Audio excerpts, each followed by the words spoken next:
Hello guys, what's up? Once again, Palaboy OFW here. So for today's vlog mga idol is nagbar-browse ako ng aking newsfeed sa Facebook tungkol sa mga buhay-buhay ng OFW dito sa Middle East. So yon, nakita ko yung page ni Kuya Jay, viral sa thread post niya itong Kuwait versus Pinas sa paghahanap ng employer. So tingnan natin mga lodi ha. Ito ang sabi ni Kuya Jay, shoutout sa Kuya Jay. Si Kuya Jay nga po pala isang vlogger dito sa Kuwait. So marami kayong matututunan sa kanya. Alright? So, please follow Kuya Jay.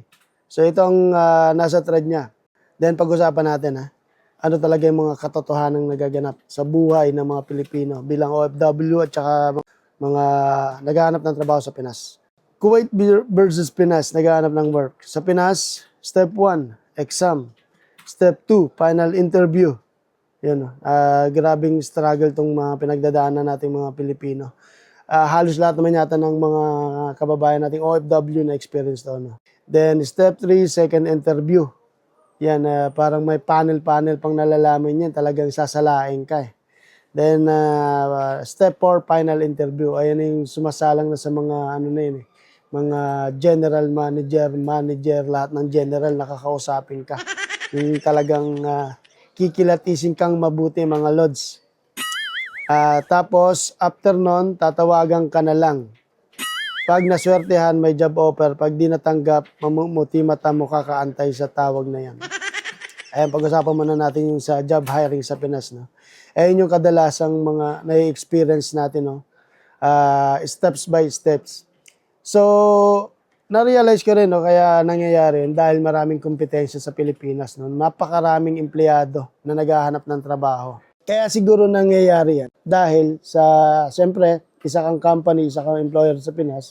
Ang hinahanap nila dito is talagang skilled, may experience na para low cost na sa mga training. No? Kumbaga, madali na lang maturuan. No? Hindi yung bago ka pa lang talaga sa field para magtrabaho. Ayun yung mga advantage na nasa Pinas ka. Dahil marami, kung ikaw ay employer, dahil marami kayong pagpipilian, maraming aplikante. Pero disadvantage naman sa mga naghahanap ng trabaho, mga fresh graduates, yung mga wala pang experience. Naghahanap ka ng trabaho para makapag-experience. Kaso matatalo ka ng mga experience na. So, talagang napakahirap ng labanan sa Pinas. No? Kaya may matinding competition doon. Pero kung ikaw ay nasa abroad, let's say nasa Kuwait ka, ang trabaho rito, kung maghahanap ka ng trabaho, mag-a-apply ka, ito based on ano na to, local siguro to. Local job hiring. Interview, then kapag nagkasundo na kayo sa presyo ng sahod mo, schedule, tapos mga benefits, pwede ka na magsimula anytime na nagugustuhin mo. Kung tapos ka na sa first company mo or previous employer mo. Then, visa transfer. Yung visa transfer, mabilis lang din yan kasi electronic na ginagawa yun. Pero depende pa rin yung visa transfer. Kung kasi may mga category visa na rito eh. May Ali visa, may ganyan-ganyan, gold visa, blah blah blah. Different category, may project visa. Depende sa visa yan para may transfer ka agad. Disclaimer lang. Yun sa pagkakaalam ko. Pero kung ikukumpara mo kung paano mag-apply ang mga aplikante, lalo na mga Pilipino, compare sa Pilipinas at sa abroad, mabilis lang talaga sa abroad. At saka kung ikaw ay nasa abroad, kapag nag-apply ka dun sa company, tapos lalo pa gusto mo yung sahod mo, tsaka yung ano mo, yung ginagawa mo, tatagal ka. Ikaw na lang magsasawa or ikaw na lang ang magre-retire.